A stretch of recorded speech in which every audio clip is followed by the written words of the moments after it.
हमारी जो इसका ऑर्गेनाइज कर रहे हो वो वाला बुद्ध के बारे में, बाबा साहब के बारे में जानकारी दी। एक ही तो है, हम एट द एंड कोई इस हिंदू है। जो 4 हाथों वाली देवी होती है, ये नहीं है? अब इन्होंने बना रखा।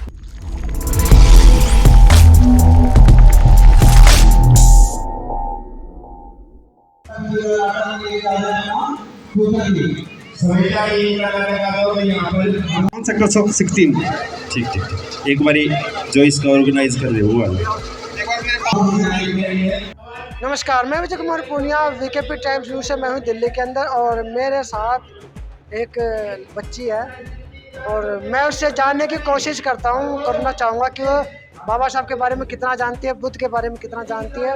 ये एक प्रोग्राम में आई और अभी स्टेज पे भी इन्होंने परफॉर्मेंस दिया, बुद्ध के बारे में, बाबा साहब के बारे में जानकारी दी है। मैं इनसे जानता हूँ, पूछता हूँ बेटा आपका नाम क्या है? मेरा नाम पारुल मदान है। आप कहाँ से आए? खेड़ा डाबर से। तो मुझे ये बताओ, बाबा साहब के बारे में आप क्या जानते हैं? बाबा साहब के बारे में हम ये जानते हैं कि उन्होंने हमारा संविधान लिखा था और उन्हीं की वजह से आज ये देश चल रहा है और उन्हीं की वजह से आप ये चैनल चला रहे हो। कौन सी क्लास में पढ़ते हो? मैं 11th क्लास में पढ़ती हूँ। आपको कैसे मेरे मुँह उसकी वजह से चैनल चला रहा हूँ? क्योंकि जितना अभी राइट ही नहीं मिलते हैं। मेरा देश में तो क्या नहीं है, संविधान में सबको राइट दे रखा है, उससे पहले भी मिलता है।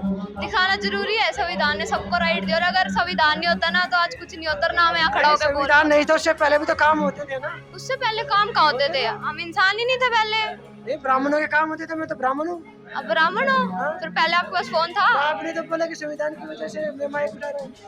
उसकी वजह से उठा रहे हो। अगर संविधान आज खत्म हो जाए ना तो आपके पास कोई राइट्स नहीं है, एक भी राइट्स नहीं है आपके पास कुछ। ऐसा ना देखो, मनु समृद्धि पहले थी ना। हाँ, आज भी है कई एरियाज में, आज खत्म थोड़ी नहीं हुई है। पहले मनु समृद्धि थी ना, उसमें अधिकार किसको थे? सबको दिए ना, ब्राह्मणों को थे ना। ब्राह्मणों के पास पहले से थे लेकिन हमें तो मिले ना। जुडिशरी का अधिकार था, सारे मीडिया का अधिकार थे, बड़े बड़े पदों पे ब्राह्मण थे, आज भी बैठा हुआ। तो मैं तो ब्राह्मण हूँ, आप कह रहे हो संविधान की वजह से मुझे राइट मिला। तो उसी की वजह से मिल रहे हैं आपको राइट। कैसे मिला आपको? देखो उन्होंने हमारा संविधान लिखा। कॉलेजियम सिस्टम से जो बड़े बड़े जज है ना, सीधा ब्राह्मण को जज बना दिया गया। वो संविधान की वजह से नहीं बनता, उनके पेपर भी नहीं होते, डायरेक्ट जो है ब्राह्मण को जज बना देते हैं। तो गलत है ना ये। आप कोर्ट में जाओ, कोर्ट में जाके वो करो। कोर्ट में तो वही बैठे हैं ना। कोर्ट में बैठे उसकी वजह से बैठे कोर्ट में। अगर वो संविधान खत्म हो गया तो डायरेक्ट कॉलेजियम सिस्टम से बैठे हैं। क्या जवाब? अच्छा चलो कोई बात नहीं, मैं तो बाबा साहब के बारे में बताता हूँ। उन्होंने हमारा संविधान लिखा था और हमें सारे राइट्स दिए थे। लड़कियों को क्या राइट्स दिए थे? हमें राइट्स दिया था कि मतलब कि पहले हमें वोट का अधिकार नहीं था, वोट देने का अधिकार नहीं था। हमें कहीं भी आने जाने नहीं दिया जाता था। और कोई पहले आते थे, जाते थे, सब जाते थे।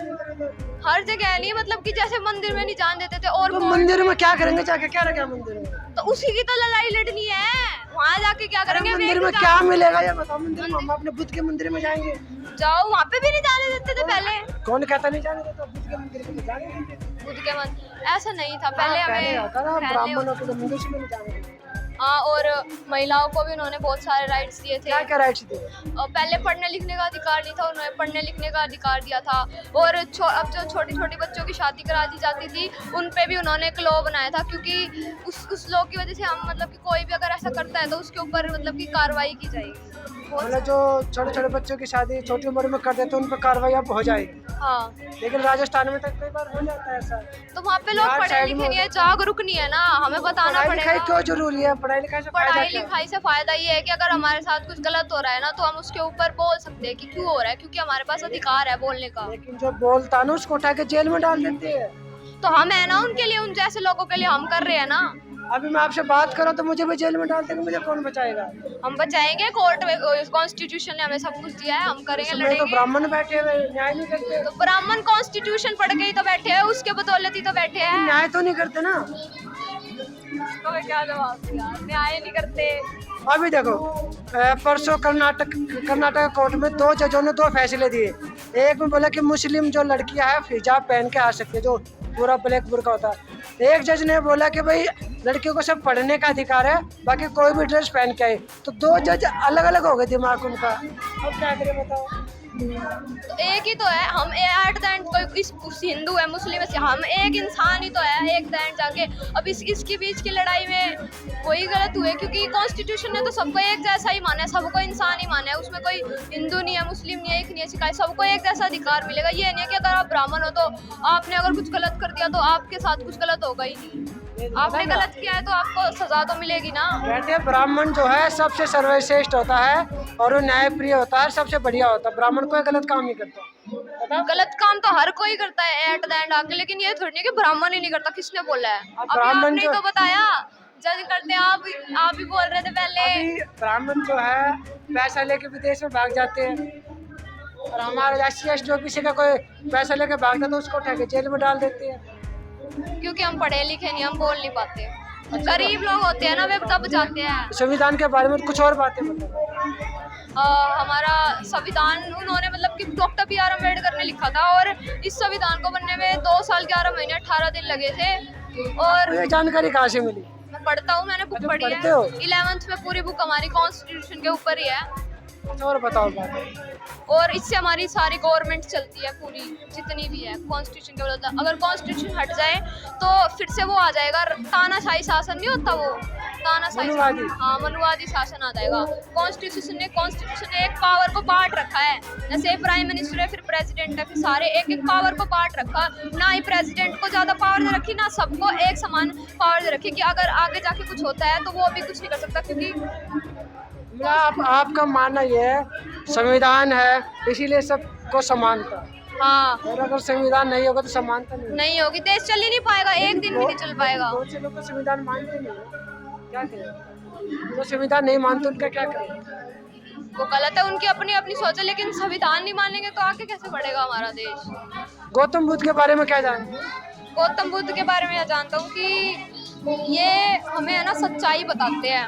ये कहते हैं साइंटिफिक मतलब विज्ञान के बारे में बताते हैं कि अगर किसी ने तुम्हें बोला है ना कि ये है तो उसको मानो मत, पहले खुद सोच विचार करो कि ऐसा क्यों है तो क्यों है। मतलब अपनी बुद्धि का इस्तेमाल करना चाहिए, अपनी बुद्धि का सवाल उठाना चाहिए। ये नहीं किसी ने बोल दिया और मान लो, ये फिर निष्कर्ष निकालो। हाँ, फिर निष्कर्ष निकालो। मैं भी पहले भगवान को मानता, लेकिन जब मैंने साइंस पढ़ी ना तो मुझे समझ आया कि ऐसा कुछ होता ही नहीं है। साइंस के नजरिए से देखोगे तो आप मतलब ये जो 4 हाथों वाली देवी होती है ये नहीं है, अब इन्होंने बना रखी हम मान रहे हैं, लेकिन साइंटिफिकली तो ऐसा हो ही नहीं सकता किसी के 4 हाथ हो। सूरज को मुंह में ले लिया था।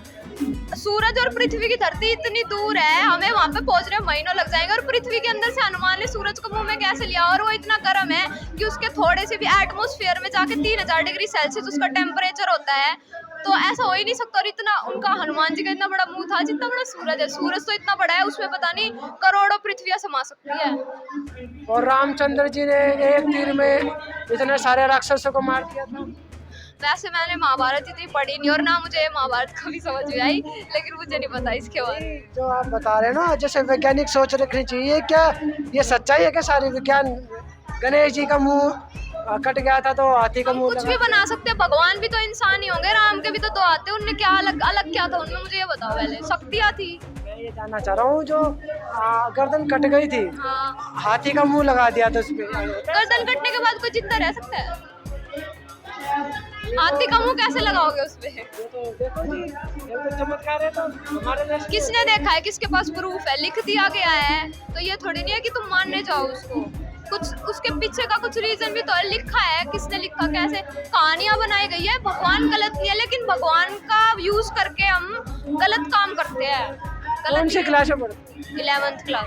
ये बच्ची 11th क्लास में पढ़ती है, और इसने काफी तर्क संगत हर एक सवाल का जवाब दिया है लॉजिक के साथ। और इसका कहना यह है कि संविधान को बचाओ, संविधान को पढ़ो, वैज्ञानिक सोच की तरफ जाओ, बुद्ध के नियम को जानो। वैसे इतने छोटे बच्चे में इतनी नॉलेज होती नहीं है, इसीलिए मैं इनसे जानबूझ के उल्टे सीधे सवाल पूछ रहा था कि क्या जवाब देगी। और मैं आपको बता दूं, मैं ब्राह्मण नहीं हूँ, ठीक है। और जो आपकी बात है कि संविधान की वजह से मेरे मुझे लिए तो माइक, सब एक है, सब इंसान ही है, कोई ब्राह्मण हो कुछ हो, मेरे लिए तो सब इंसान है। जो आपने बोला ना कि मुझे संविधान की वजह से माइक पकड़ने की ताकत मिली, ये सच बात है। उसी की वजह से माइक पकड़ा हूँ। मैं तो जस्ट आपसे वैसे ही बोल रहा था, ठीक है। बेटा इधर आओ, आपका क्या नाम है? जतिन मदान कहाँ से आए हो? एडेडा पर। थोड़ा बताओ, आप ये संविधान को अगर हटा दे तो क्या होगा? तो हमारा देश बिल्कुल नहीं चल पाएगा। नहीं चल पाएगा। पहले भी तो चलता था बिना संविधान। नहीं चलता था क्यों, पहले हम जानवर थे बिल्कुल ही। कौन सी क्लास में पढ़ते? 9th। बाबा साहब के बारे में क्या जानते हैं? मैं ये जानता हूँ कि जैसे बाबा साहब ने हमारा संविधान लिखा था, तो उससे पहले संविधान से पहले बाबा साहब के साथ बहुत जैसे छुआछूत होया करता, जैसे उन्हें पानी तक नहीं दिया करता था, वो अपने हाथों से दिया करते थे। और ऐसे ही जानता हूँ मैं तो। बुद्ध के बारे में क्या जानते हैं? इसके बुद्ध के गौतम बुद्ध जी के बारे में, गौतम बुद्ध जी के बारे में ये जानता हूँ कि वे हमेशा सच्चाई के मार्ग पे चलते थे। और वे हमेशा जैसे कि हम वैसे उंगली काट राक्षस था, उन्होंने उनसे ये कहा था कि मैं तुम्हारी उंगली काटूंगा। तो गौतम बुद्ध जी ने ये कहा था कि पहले तुम इस पत्ते को तोड़ो। तो उन्होंने जब तोड़ी थी ना, तो उन्होंने गौतम बुद्ध जी ने उनसे कहा था कि है ना, अब तुम इसे जोड़ के दिखाओ। तो वे नहीं जोड़ पाए थे। तो फिर गौतम बुद्ध जी ने उनसे कहा था कि फिर तुम उंगलियों के काटते जब तुम इसे जोड़ नहीं सकते। तो वैसे मैं जानता हूँ इसके बारे में। तो ये है छोटे छोटे बच्चे जो एजुकेशन को ज़्यादा मानते हैं, पढ़ते हैं। पढ़े लिखे बच्चे, अगर हमारे बच्चे पढ़ेंगे लिखेंगे तो सवाल करेंगे, और सवाल करने की जो ताकत है वो तथ्य को जन्म देती है। तो इन्हीं चीज़ को रोकने के लिए आज की सरकारें शिक्षा को महंगी कर रही है, सरकारी स्कूलों को कमज़ोर कर रही है, ताकि ये पढ़े नहीं, इनको जानकारी नहीं हो। जानकारी नहीं होगी तो ये अंधविश्वास की तरफ जाएंगे, अंधविश्वास की तरफ जाएंगे तो पाखंडवाद को मानेंगे और पाखंडवाद से डरेंगे। तो शिक्षा कितनी ज़रूरी है, मैंने इससे भी बात करने की कोशिश की, उस लड़की से भी बात करने की कोशिश की, दोनों ने सही तथ्य बताए हैं। तो आप अपने बच्चों को पढ़ाए लिखाए, आगे बढ़ाए, शिक्षित करें, बच्चों को जानकारी दे, बाबा साहब के बारे में बताए, संविधान के बारे में बताए, बुद्ध के बारे में बताए, ताकि इनको जानकारी हो और वो सवाल करे और जानकारी प्राप्त करे। तो मैं Vijay Kumar Punia, VKP time news से तो मुझे दीजिए इजाज़त। धन्यवाद। वीडियो को शेयर कीजिए, लोगों तक पहुँचाएँ और चैनल को सब्सक्राइब कीजिए।